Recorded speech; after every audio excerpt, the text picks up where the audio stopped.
પ્રસાદનું મહત્ત્વ. પ્રસાદ પ્રસાદમ તરીકે ઓળખાતો પ્રસાદ અનેક ભારતીય પરિવારોના દૈનિક જીવનનું મહત્ત્વનું સ્થાન ધરાવે છે. બાળકો તરીકે આપણે આપણા દાદીમાં તેમની સવારની પૂજા પછી ક્યારેક પતાસા અથવા ગોળ ચણા આપે તેની આતુરતાથી રાહ જોતા હતા. તહેવારોના અવસરે પૂરી, હલવો અથવા ચણા જેવા પ્રસાદ માણવાનો આનંદ ઉજવણીના ઉત્સાહ કરતાં પણ વિશેષ હોય છે. સમગ્ર દેશના મંદિરો તેમના આધ્યાત્મિક મહત્ત્વ ઉપરાંત તેમના વિશિષ્ટ પ્રસાદ માટે પણ પ્રસિદ્ધ છે. એવા થોડાક મંદિરોના પ્રસાદનું હું અહીં રજૂ કરી રહી છું. ધનત યુથાપાની સ્વામી મંદિર, પલાની. પલાનીની ટેકરીઓમાં સ્થિત ભગવાન મુરુગનનું આ મંદિર તેના વિશિષ્ટ પ્રસાદ માટે જાણીતું છે.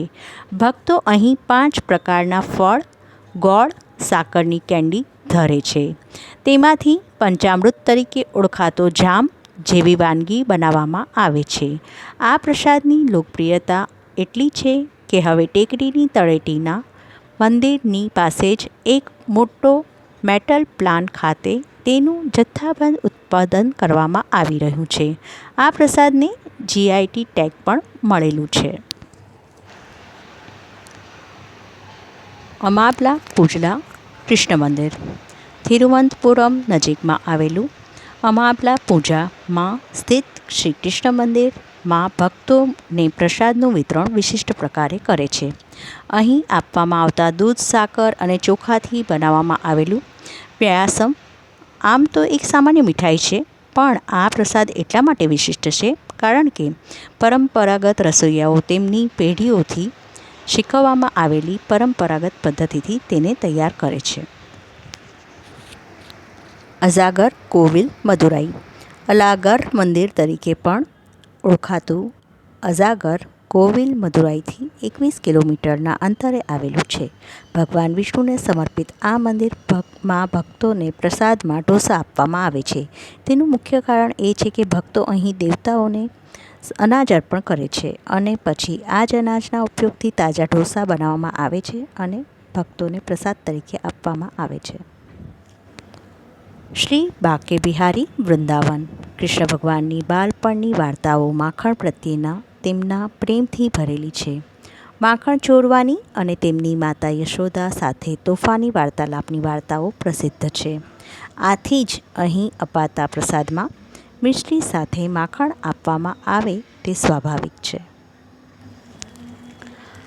માતા વૈષ્ણવદેવી, કતરા. જય માતા દી. કતરામાં આવેલું માતા વૈષ્ણવદેવીનું મંદિર ઉત્તર ભારતમાં સૌથી વધુ પ્રસિદ્ધ છે અને અહીં દર વર્ષે લાખો ભક્તો દર્શન કરવા આવે છે. ભક્તોને અહીં ઇકો ફ્રેન્ડલી બેગમાં પેક કરાયેલા પ્રસાદમાં મમરા, સાકરની દંડી, સૂકો મેવો, સૂકા સફરજન તેમજ સૂકા નારિયેળની પ્રસાદી આપવામાં આવે છે. આ પ્રસાદને ટપાલ દ્વારા પણ મેળવી શકાય છે. પ્રસાદને વિશિષ્ટ બનાવે તેમાં સમાવિષ્ટ સૂર્યના તડકામાં સૂકવાયેલા સફરજન અહીં ભક્તોને અતિશય લોકપ્રિય છે. જગન્નાથપુરી મંદિર. પુરીમાં આવેલ આ મંદિર રથયાત્રા માટે જાણીતું. જગન્નાથપુરી ભારતમાં સૌથી વધુ દર્શનાર્થીઓ ધરાવતા મંદિરો પૈકી એક છે.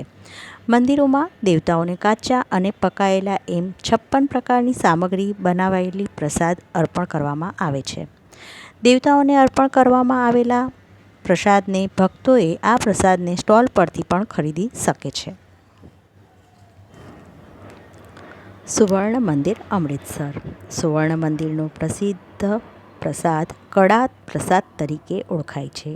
આ પ્રસાદ બનાવવામાં લોટ, ઘી, સાકર અને પાણીનો ઉપયોગ કરવામાં આવે છે. આ પદ્ધતિ સામાન્ય અને સરળ હોવા છતાં પણ તેનો સ્વાદ વિશિષ્ટ છે. કદાચ તેમાં ઉમેરાતા ભક્તિ અને ભાવના તેને વિશિષ્ટ બનાવતા હશે. શ્રી વેંકટેશ્વર મંદિર, તિરુપતિ. લાડુ તરીકે વિતરિત કરાતો આ મંદિરનો પ્રસાદ કદાચ સમગ્ર દેશમાં અત્યંત લોકપ્રિય છે. તેને તિરુપતિના લાડુ અથવા તો શ્રી વારી લાડુ પણ કહેવામાં આવે છે. અત્યંત ભક્તિભાવથી તૈયાર કરવામાં આવેલા લાડુ 2 પ્રકારના હોય છે તેમજ વિવિધ કદના પણ હોય છે.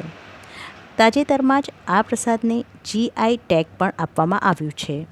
આમ તો તેમાં સામાન્ય લાડુમાં વપરાતી ચણાનો લોટ, ઘી, સાકર, બદામ અને થોડા મસાલા જેવી સામગ્રીનો જ ઉપયોગ થતો હોય છે, પણ જે ભાવ અને ભક્તિથી તે બનાવવામાં આવે છે તેની મહત્ત્વની સામગ્રી છે. આ લાડુ તિરુમાલાની ટેકરીઓમાં આવેલા વેંકટેશ્વરને અર્પણ કરવામાં આવે છે અને તેમાં કોઈ આશ્ચર્ય નથી કે ભક્તો તેને હોંશે હોંશે આરોગે પણ છે અને કેટલાક પછી ખાવા માટે ઘરે પણ લઈ જાય છે. સબરીમાલા અયપ્પમ મંદિર. સબરીમાલા ખાતે યાત્રાળુઓ અપ્પમ અને અરાવાન પયસમ પ્રસાદ તરીકે આપવામાં આવે છે. અપ્પમ ચોખા, યીસ્ટ અને નારિયેળના દૂધ અને સાકરમાંથી બનાવવામાં આવેલું એક પેનકેક છે. આરાવાના પયસમ લાલ ચોખા, ગોળ અને નારિયેળની ખીરમાંથી બનાવવામાં આવે છે.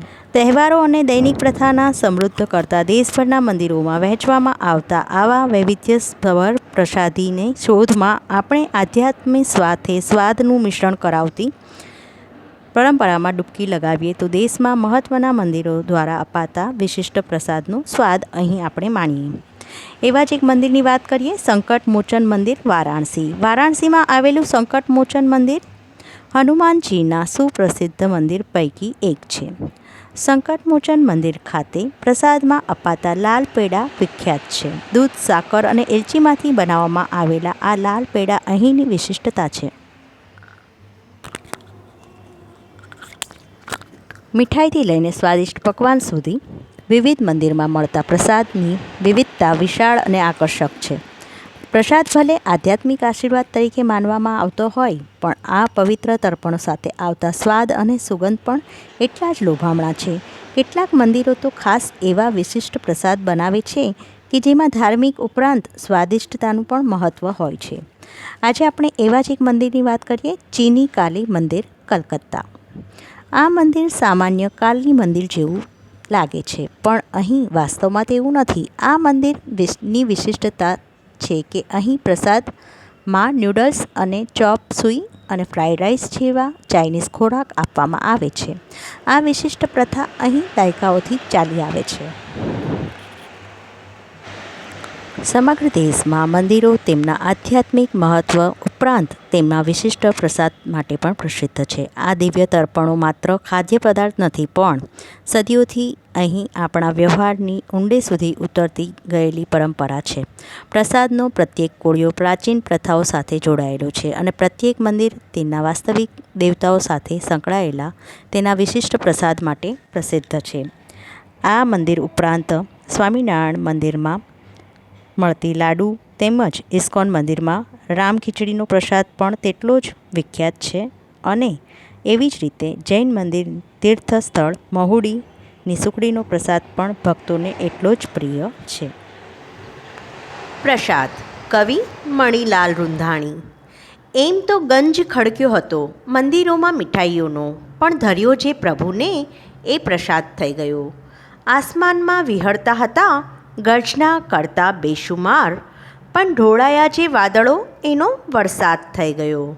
નીકળી સમંદરમાંથી કાંઠે વારંવાર અથડાતો હતો. લઈ હાથમાં ફૂંક મારી તો શંખનાદ થઈ ગયો.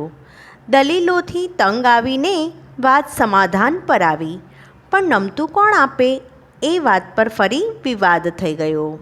તેડું આવ્યું ને મોતની પરંપરા નિભાવી ગયો. હતો નજર સમક્ષ ને હવે બધાની યાદ થઈ ગયો. કવિ મણિલાલ રૂંધાણી.